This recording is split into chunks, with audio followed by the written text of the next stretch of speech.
Okay. Take it away, Ruth. Okay. Sing, O barren woman who has never given birth. Break out in song. You will have never been in labor. The desolate woman shall have more children than a woman who is married, says the Eternal One. Enlarge the space for your tent. Do not spare the canvas for your dwelling place. Do not hold back. Lengthen your ropes. Drive in your pegs. For you shall spread out to the right and to the left. Your offspring shall dispossess nations. Cities now deserted shall again be settled. Have no fear, you shall not be put to shame. Do not cringe. Your disgrace is at an end. You shall forget the shame of your youth. I need to go up, okay? Of your youth. No more shall you remember your disgrace as a widow.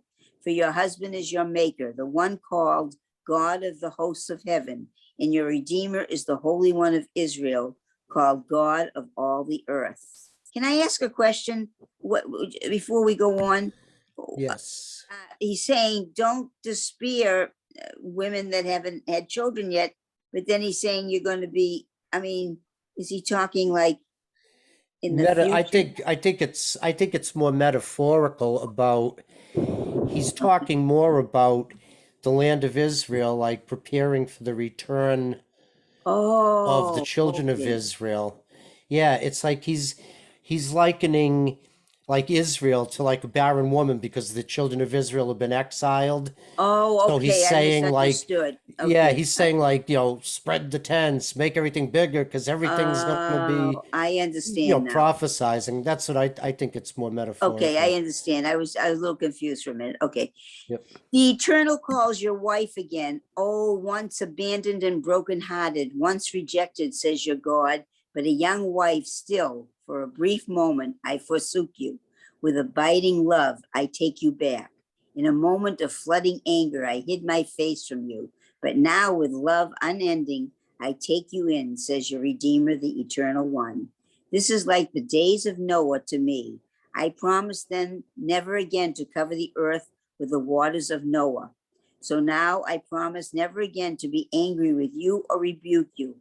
Though the mountain may depart and the hills be removed, my love shall never depart from you, and my covenant of peace shall not be removed, says the one who loves you, the Eternal.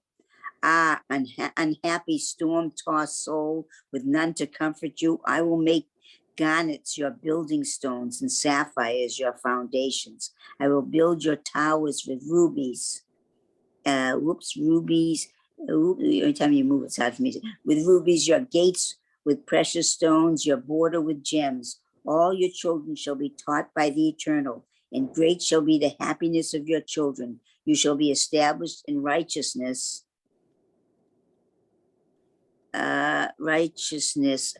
Safe from oppression and unafraid, safe from terror. It shall not come near you. Should any attack you, it will not be my doing. Whoever attacks you will fall on your account. It is I who created the smith who fans the coal in the fire and forges weapons by his work. I also create the destroyer to wreak havoc. No weapon fashioned against you can succeed. You shall defeat all who rise to accuse you. That is the heritage of the eternal servants, and I am the source of their vindication, says the Eternal. Come, all who are thirsty, come for water. Even if you have no money, come buy food and eat. Come buy food without money, wine and milk without cost. Why spend money for what is not bread? Why spend your wages for what does not satisfy? Listen well to me, and you shall eat what is good, and your soul shall delight in abundance. Open your ears and come in me. Hearken, and you shall live. I will make an everlasting covenant with you, like the true love I extended to David. At once I made him a witness to the world, prince and commander of nations. So now you shall summon people you do not know, and people that do not know you shall come running to you, because of the Eternal your God, the Holy One of Israel, who has given you glory. That's wonderful. That was great. Woo-hoo. That's nice. That was really great. Yeah. And this Isaiah is such a profound book. I mean, it's almost like I was just looking through. I think these are really great translations of it too in the Jewish tradition.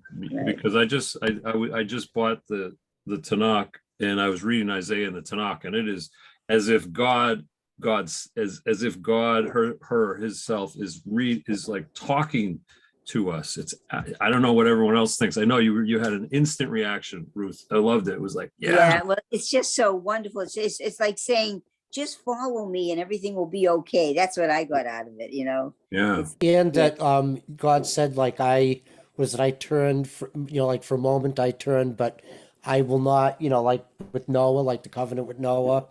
Right. I will not, I'll protect you, and I'll. Right. And it's like there's a lot of love, but there's always that kind of a little bit of foreboding, like it kind of is like a thaw that kind of goes in with love, and it kind of comes out.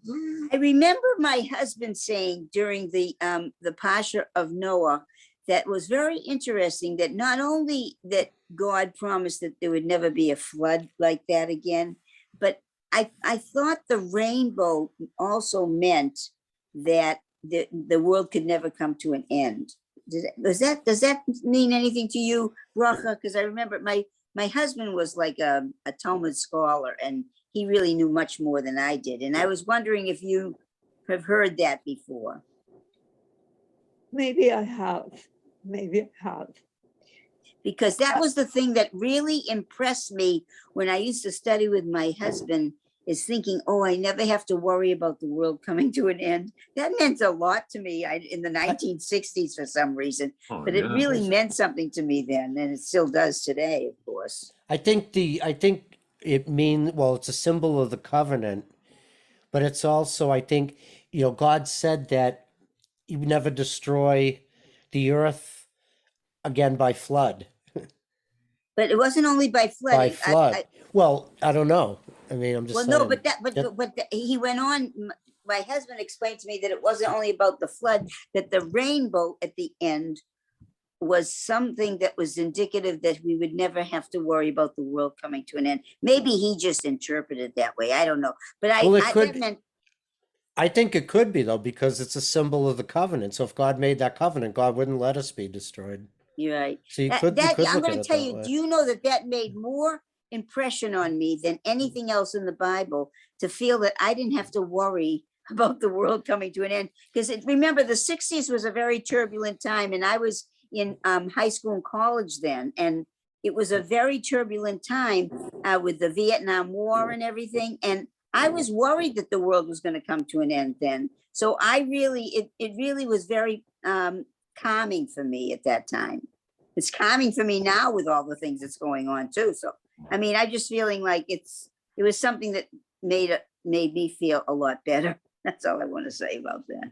Yeah, that is a good thought. I mean, yeah, especially with the Cold War. The Cold War was ramping up in the right. Everything. Oh, it was a tough time. I grew up in the 50s and 60s. It was not that easy. The 50s was a little bit more calmer than the 60s for sure, right? But the 60s was not. Remember we had the Korean War, we had the Cold War, we had a lot of stuff going on in the 50s too. Right.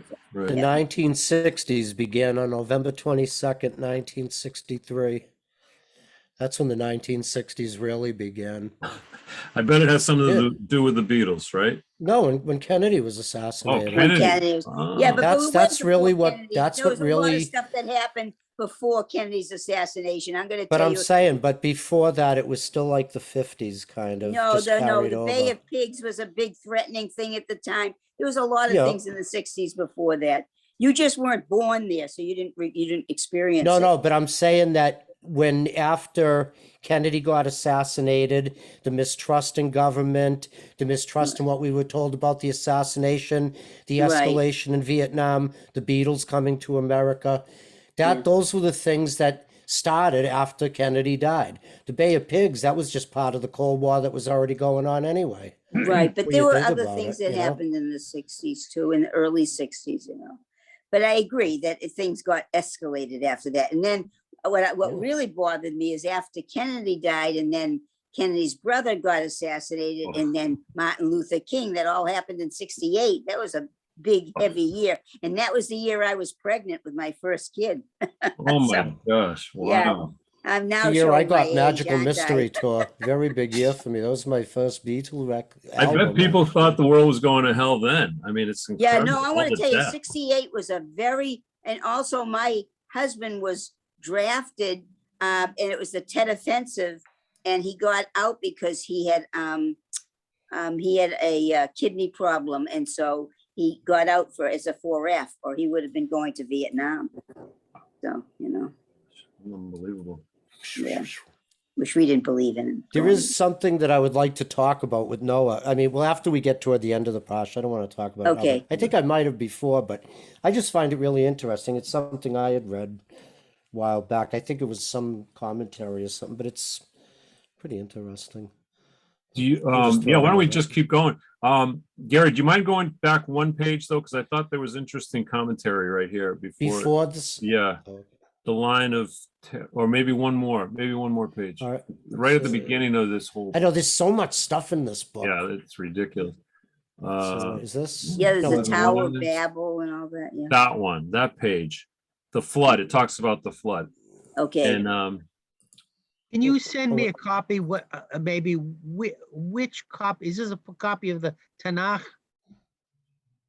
no, this is the Torah, but it has the Haftarah inside of it. Wait a second. I don't. Which book is this? Can you send me a copy Oh, the of just flood. of the reference, please? I may want to get one. Yeah. It's He only wants like- to know what Which Chumash one this is it? is. Which Tanakh is it? What Torah Chumash is it? Modern Commentary. You Yeah. can get it on Kindle, right? You want it Yeah. on Kindle? Who was the author again? It's the CCAR, I think, the Oh, community okay, of, see. Isn't it the All right. Plout commentary though? I think it's the Plout. It's Plout, isn't it? yeah, I think It's the you're If right. same it's one that we Plout, use at the that's the one temple. you want, Dr. Ed. You want the Plout, Yeah. Plaut. Okay. It's the best. Yeah, it's the I best. know there That's is the one so that much in here. I that's want to the read one all I this studied stuff. You know? in the Maya program at Hebrew College. That's the one I Okay. studied. Yeah. Yeah. It's the best. Yeah, so this is this talks about the flood, right? Right before Right. we start reading about it. And I just wanted to read this part, which is like it says that every culture has stories about a great flood, and it could be anywhere in and around the world. And they even say how the flood waters from the Persian Gulf may have covered the southern section of the Mesopotamian Valley. But then it gives a little bit of spiritual teaching, but the biblical account is far more than prehistoric memory or a variant of ancient folk legend. It is above all a story with a moral. Its themes are sin, righteousness, and humankind's second opportunity to live in accordance with, rather than opposed to, the will of God. And when I saw that, I'm like, wow, that to me wraps it up, like right there, the will of God. What are we going to do? We have choices, right? Choose thou, good or evil, we put before you this day. I mean, because as a Christian, we say that all the time in our prayer, but I feel like a lot of us just rush right through it. It says, your will be done, God, which is huge. And Annie, you're here, right? I didn't say hi to Annie. How are you? She's driving. No, I think she's she's still driving. driving. She's Okay. driving. So anyway, I just wanted to point that out. I don't know how you feel about that. I know that could be a little heavy, will of God stuff. I know we're not all into God. Sometimes, some are into more than others, but I just totally love that idea. Like whether, the idea the rabbis had was before the flood, obviously we'll read the world was full of violence, and it's just living with God. I mean, that's the Torah. The Torah is God's words, God's playbook in a lot of ways, the plan. What are your thoughts? Any thoughts? Well, there was violence, but I think it's also just a degrading of humanity. Like you had Adam and Eve eat the apple. You had Cain kill Abel, which, Right. And you did have, I don't think it was all violence, but I think it was just like all kinds of immoral, even small things. But there was something else that I want to talk about afterwards. And Okay. that's, I mean, I could talk about it now probably, but I know it seems like it's jumping the gun and I didn't All want to right, do let's get that. into it then. Yeah, let's get into it. Who wants to read? We should move to the All start. right. Yep. There we go. Yep. Elah toldot Noach. These are the generations of Noah. I can Yeah, see, read. it says this is Noah's Chronicle. See, and in the Hebrew it says Elah toldot Noach, right? These are the generations. The generations of Noah. Yeah, Oh, yeah. nice. Okay, Bracha. Yeah. This is Noah's chronicle. Noah was a righteous man in his generation. He was above reproach. Noah walked with God. Noah begot 3 sons, Shem, Ham, and Japheth. Looking at the Hebrew here, Japheth. The earth became corrupt before God. The earth was filled with violence. And when God saw how corrupted the earth was, how all flesh was acting in a corrupt way upon the earth, God said to Noah, the end of all flesh has come to mind before me, because the earth is full of violence on their account. Look now, I am going to wipe them off the earth. Make yourself an ark of gopher wood. Make the ark with rooms and cover it with tar inside and out. This is how to make it. 300 cubits long, 50 cubits wide, and 30 cubits high. Make a roof for the ark, making it overhang from above by a cubit. Put the ark's door in its side and make a bottom, a second and a third deck. As for me, I'm going to bring the flood waters upon the earth to destroy all that lives under the heavens, all that has the breath of life in it. Everything on earth shall expire. With you, though, I will establish my covenant. Go then to the ark, you, your wife, your sons, and their wives with you, and take 2 each of every living creature of all flesh onto the ark, male and female, to keep them alive along with you. Every type of bird, every type of beast, every type of creeping thing, let 2 of each come to you to keep them alive. And take along edible foodstuffs of every kind. Gather them up so that there is food for yourself and for them. And Noah did just as God had commanded him. That is what he did. The Eternal One then said to Noah, go into the ark with all your household, for I see that you alone in this age are righteous before me. Take 7 pairs of every pure beast, a male and its mate, and 2 of every impure beast, a male and its mate. 1 of the birds of the sky too. Take 7 pairs, male and female, to give life to offspring on the face of the earth. For in another 7 days I will pour rain upon the earth for 40 days and nights, and wipe all that exists, all that I have made off the face of the earth. Noah then did just as the Eternal had commanded him. Noah was 600 years old when the flood came, waters upon the earth. Noah with his sons, his wife and his sons' wives, came into the ark on account of the deluge, of the pure heart, of the pure beasts, and the beasts that were not pure, of the birds and all that creep on the earth. 2 by 2 they came to Noah to the ark, male and female, as God had commanded Noah. After 7 days, the flood waters covered the earth. In the 600th year of Noah's life, in the 2nd month, on the 17th day of the month, on that day, all the springs of the great deep broke out, and the sky's floodgates opened. Rain fell upon the earth for 40 days and nights. That very day, Noah and Shem and Ham and Japheth, Noah's sons, came to the ark with Noah's wife and with his sons' 3 wives.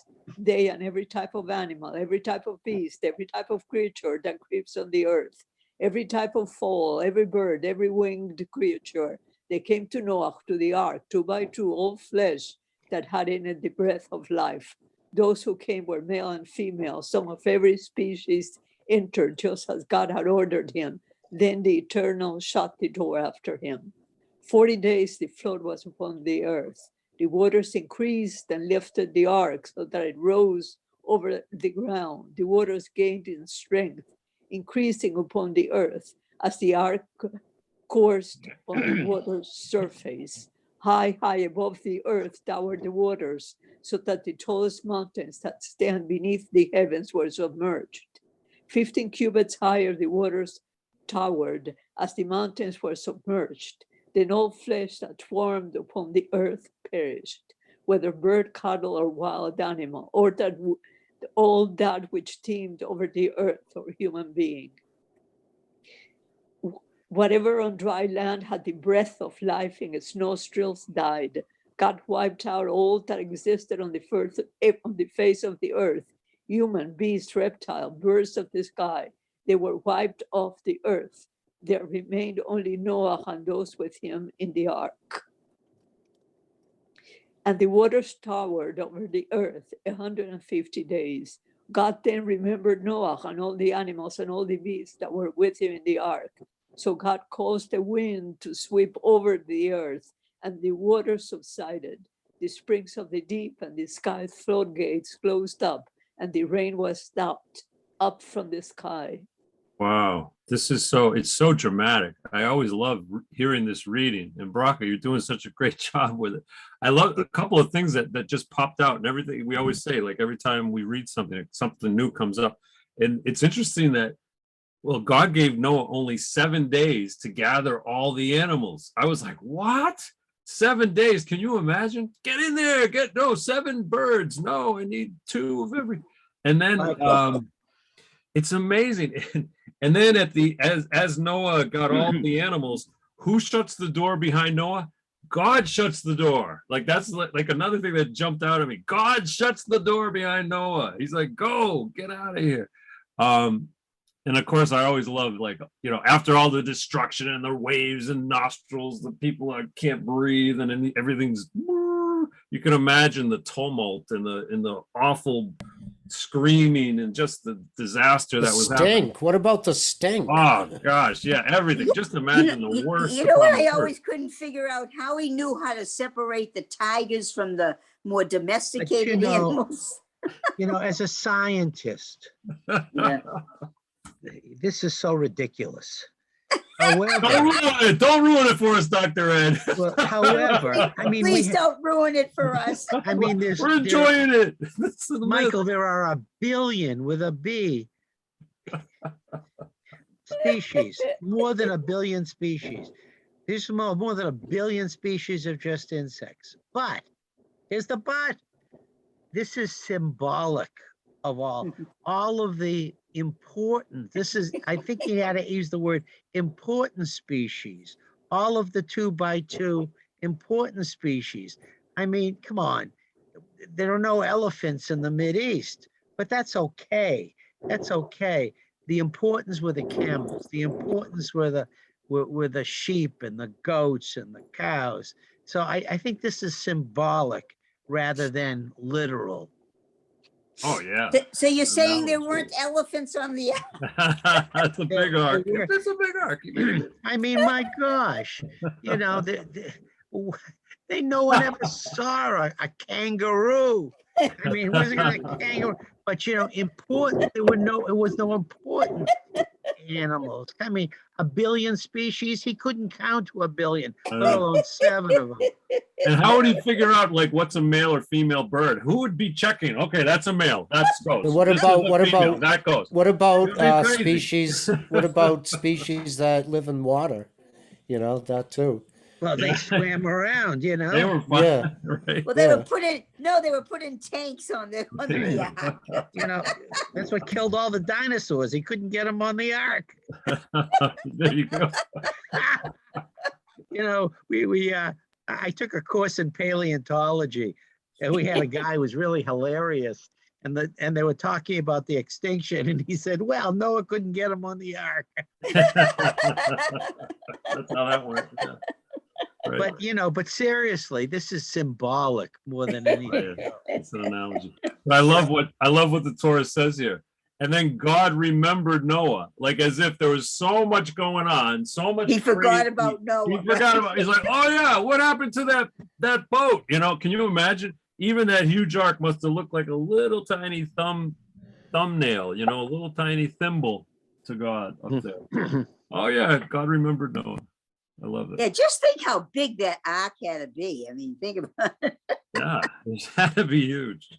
Hey, Like- have you seen there was a movie out about 10 years ago about the congressman who decided Oh, there was yeah. going to be That was Evan Almighty, I think it was. Evan Yeah. Almighty. Evan Terrific. Almighty with Steve Carell. Yeah. The Terrific. office guy. Yeah. Yeah. It was, All right. What about the great Bill Cosby Noah routine? oh yeah. What Noah. about Yeah. That's a good routine. yeah? Well, I thought he was busy with other things. Oh, No, we're not going to. But that routine was funny, that's though. for sure. Yeah, he's still in jail thinking about new routines, isn't he? No, he's out, No, isn't he? I he's thought he out was now. out. Yeah, No, he got he's out on out. a technicality, I think. Yeah. Wait a minute.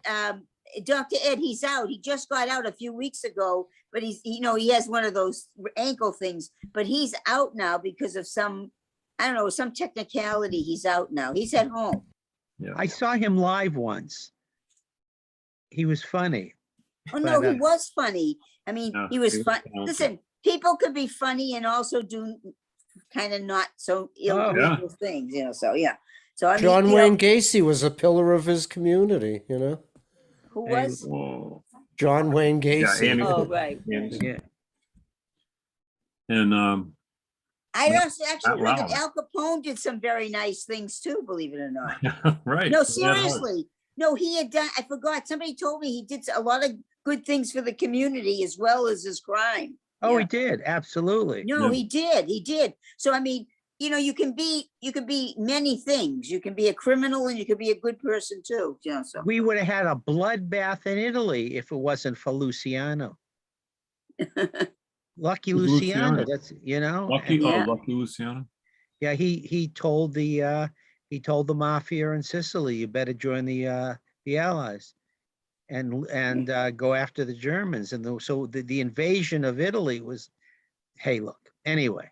Okay. But this has got to be symbolic. And Knowledge. Yeah. But It's I the like knowledge. to believe, something, I have a little child's imagination. I prefer to think about all the little animals on the ark. That's how I like to think of these things.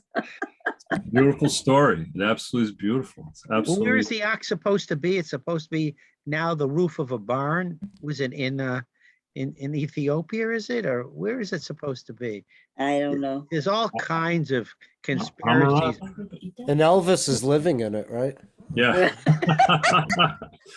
Aramak. Well, thank you. What's the mountain? Is the Ararat. Ararat? There it is. And Dr. Red, why don't you continue reading? You'll read where it is, right there. Rest to the top mount.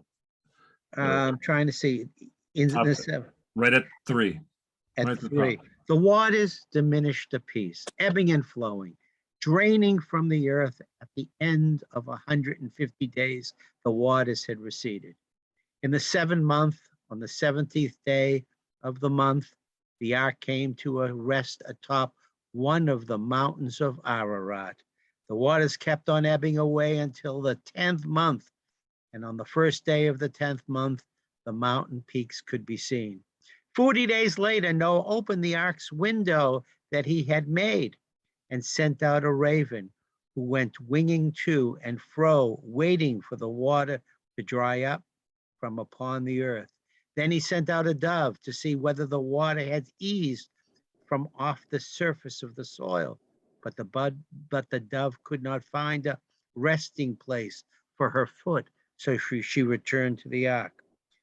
For still there was water on the face of the earth. He reached out his hand and took her, bringing her back to him into the ark. He waited another 7 days and again sent the dove out of the ark. Toward the evening, the dove came back to him, and look, a freshly plucked olive branch in her beak. So Noah knew that the water had eased from the earth. He waited yet another 7 days and sent the dove out. This time, she no longer came back to him. Do you think that olive branch is where we get the the whole theory about, making peace with people with an olive branch? Sure, I think that's Yeah. it. Yeah, I That's, think that's it. Yeah, right. Okay. Then Yeah. again, the raven could have eaten the dove. That's what they ate. In Noah's Oh. 601st year, on the first day of the month, the water had receded from over the earth. When Noah removed the covering of the ark, he saw that the earth's surface was beginning to dry. And by the 27th day of the 7th month, the earth had dried up. God spoke to Noah, saying, "Go out of the ark with your wife, your sons, and their wives. Take every animal that is in your care, bird and beast, and all that creep over the earth. Let them swarm on the earth. Let them be fruitful and multiply on the earth." So Noah went out together with his wife, his sons, and their wives, the animals, the reptiles, the birds, everything that teems upon the earth, all departed from the ark in family groups. Noah then built an altar in honor of the Eternal. Taking some pure beasts and some pure birds, he offered up whole burnt offerings on the altar. The Eternal, inhaling the soothing fragrance, thought, "Never again will I bring doom upon the world on account of what people do." Ah, There there it you is. go, There Ruth he is. Naga. I Your gotta stop husband you was right there. your So I husband gotta- was right. Although the I was human right. mind There, it's right inclines, there. It says, if you see, this is very important. Never again will I bring doom upon the world on account of what people do. So the human mind inclines to evil from youth onward. Never again will I destroy all living beings. This is where I got the whole thing about that the world could never come to an end. your husband was right. My husband was right. Thank you, Benjamin. Never wherever you again will are. I destroy all of the things I have Nice. just done. As long as the world exists, planting and harvesting, cold and heat, summer and winter, day and night will never end. Wow, I fantastic. love this. Oh, this makes me so happy. Let me finish. God then blessed Noah and his sons, saying to them, "Be fruitful and multiply and fill the earth, and let the awe and dread of you be upon all the land animals and all the birds of the sky and all that creep on the earth and all the fish of the sea. They are given into your hands. Any small animal that is alive shall be food for you. Like green grasses, I give you them all." Oh, hallelujah. So This is like the third creation story. But you know what's so really interesting? You know how you just said, Ed, that, oh, it's ridiculous. There are billions and billions, but they're talking about all the creepy things. So they're talking about every type of insect. They're talking about every type of bird. They're That's- talking about, so they are talking about every animal that was existed then. And the poor animals who were on that boat for how many months? 40 days. 40 days. He right? took two of them out, and the first thing they did is they sacrificed them. They were Well, on there longer than 40 days. It rained Yeah. for 40 days. They had to 40 wait days, for the yeah. rain Yeah. to subside. Oh, right, and- right. Yeah, But they then were. they sacrificed. Yeah, I was going to bring that up too, because we saw it last week. Like it's amazing how often this is like the first time I actually noticed it so often in Torah, especially in Genesis. It starts right off with Cain and Abel. That whole thing was about Cain giving like just some plants to God, and Abel gave him all the choice cuts of lamb and the meats and everything. And then here we go again. Noah, it says he chose the purest of the animals, and boom, again, it's like, oh, that's such a profound thing, because we've talked about tithes before. But you see, but I look at it differently. I look at it that the sacrifices in those days was like a gift. So to me, the animals, that was a gift. When you made a sacrifice of an animal, it was a gift to God. So Yeah. I don't look at it like, oh, those poor animals, that I mean, those animals didn't know what the heck was going on with them. But I'm just saying that it was a gift. It wasn't like something terrible. That's what I'm saying.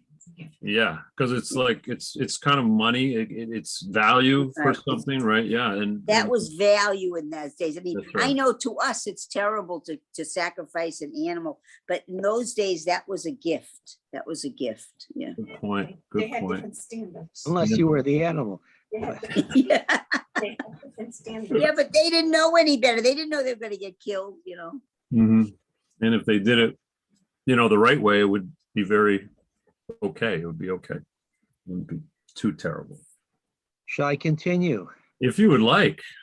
But the flesh, whose lifeblood is still in it, you may not eat. Moreover, for your own blood guilt, I will require your lives. I will require it by means of beasts or by means of human beings. By means of a fellow human being will I require a guilty person's life. The shedder of human blood, that person's blood shall be shed by another human, for human beings were made in the image of God. As for you, be fruitful and multiply, populate the earth and increase it. And God says this a couple of times later in Deuteronomy. In Deuteronomy 2:12, he says, don't eat the blood because the blood is the life. But so things are very consistent here. Mm-hmm. Number 8, God then said to Noah and his sons who were with him, as for me, I am going to establish my covenant with you and with your descendants after you, and with every living being in your care, the birds, the beasts, and all the land animals in your care, all who have gone out of the ark, all earth's animals. I'm establishing my covenant with you. Never again shall all flesh be cut off by the waters of the flood. Never again shall there be a flood to destroy the earth. There you go, Ruth.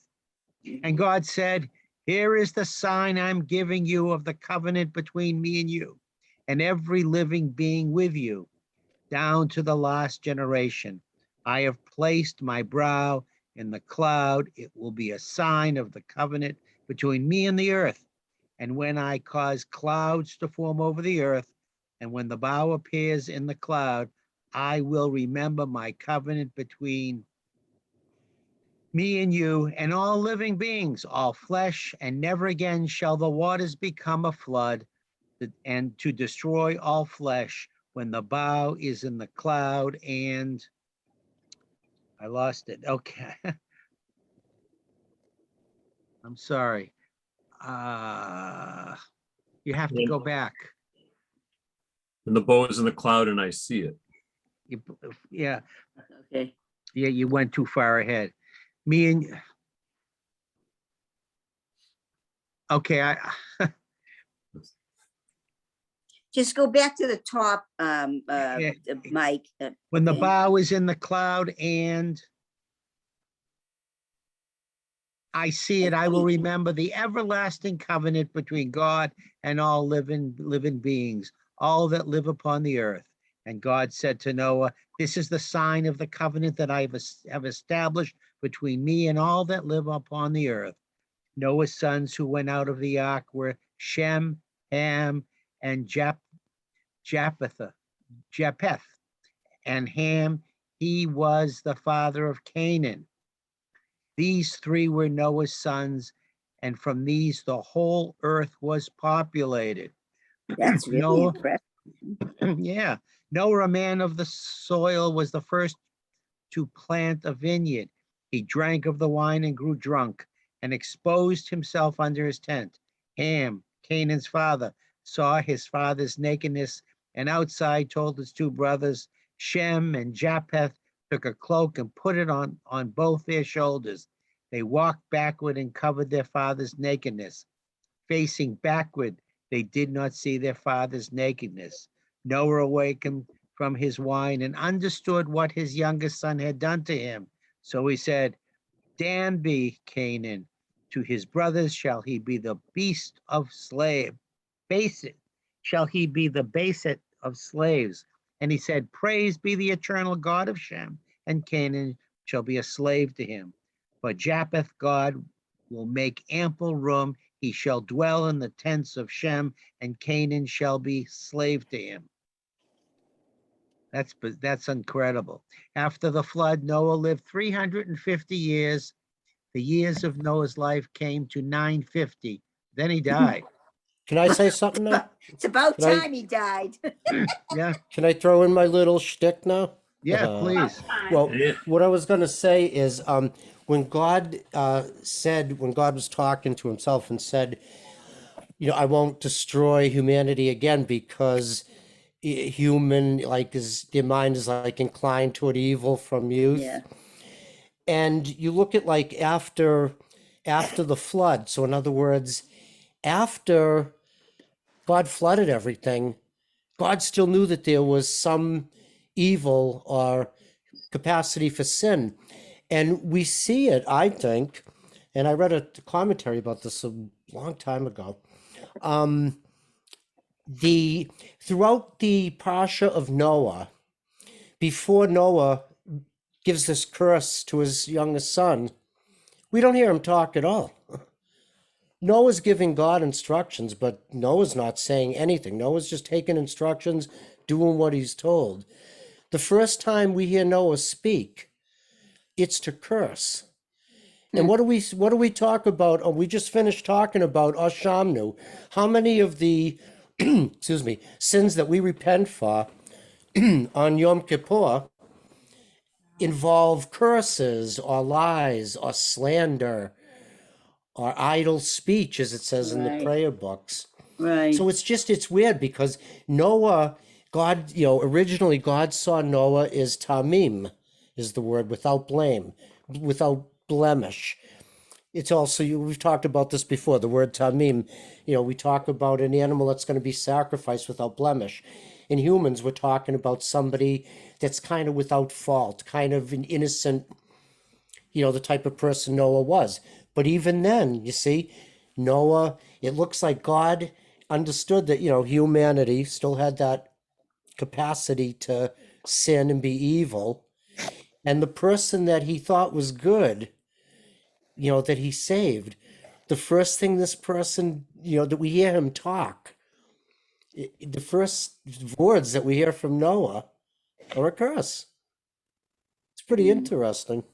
Yeah, it is. I just had to throw that out there. I think it's more interesting. The first thing they did is, my God, they've been in the ark for 50, 60 days. They went out and planted vines so they could get drunk.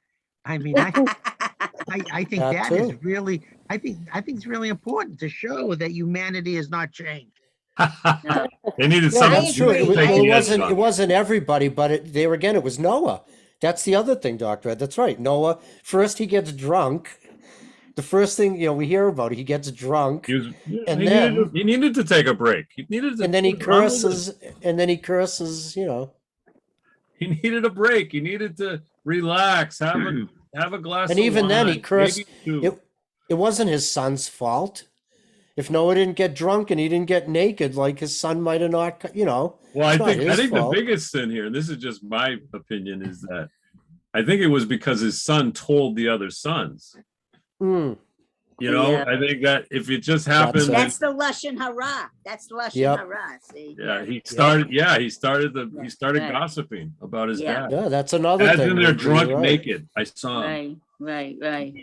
Yeah, so we got drunkenness, we got Noah cursing, we got his sons committing Lashon Hara. Right. There you go. Those are a lot of the sins that we Ashamnu, Bargadnu, Right. right? We do a lot of Gazalnu. Hold Yeah. on for Yeah. Yeah, Hey, we're not even a third of the way through Genesis. We're already covering it Yeah. all.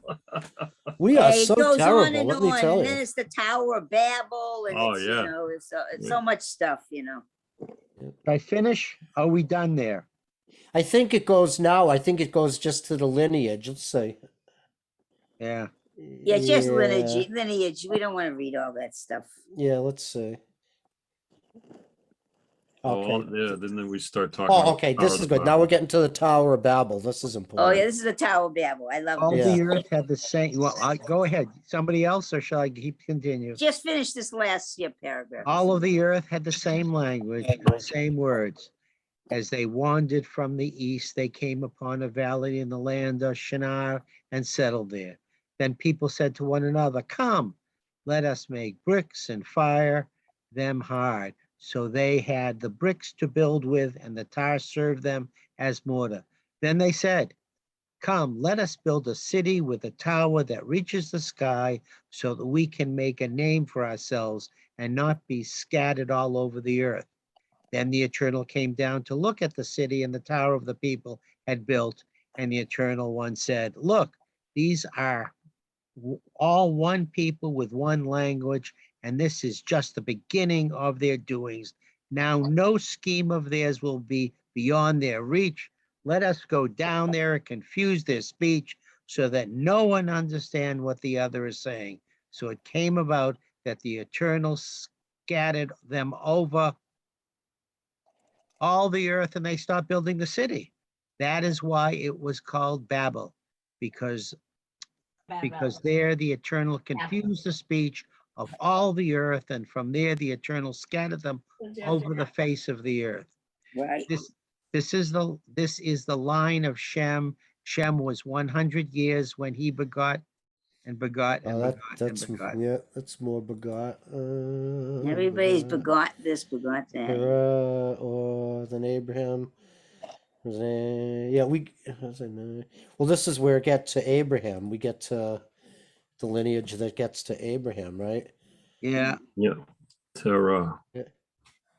Vayikach Terach et Avram beno ve'et Lot ben Haran ben beno ve'et Sarai kalato asher Avram beno vayetzu itam me'or kashdim lelechet arza Canaan vayavo ad Haran vayishvu sham vayu yemei Terach Hamesh shenim umatayim shana vayamet Terach bacharan.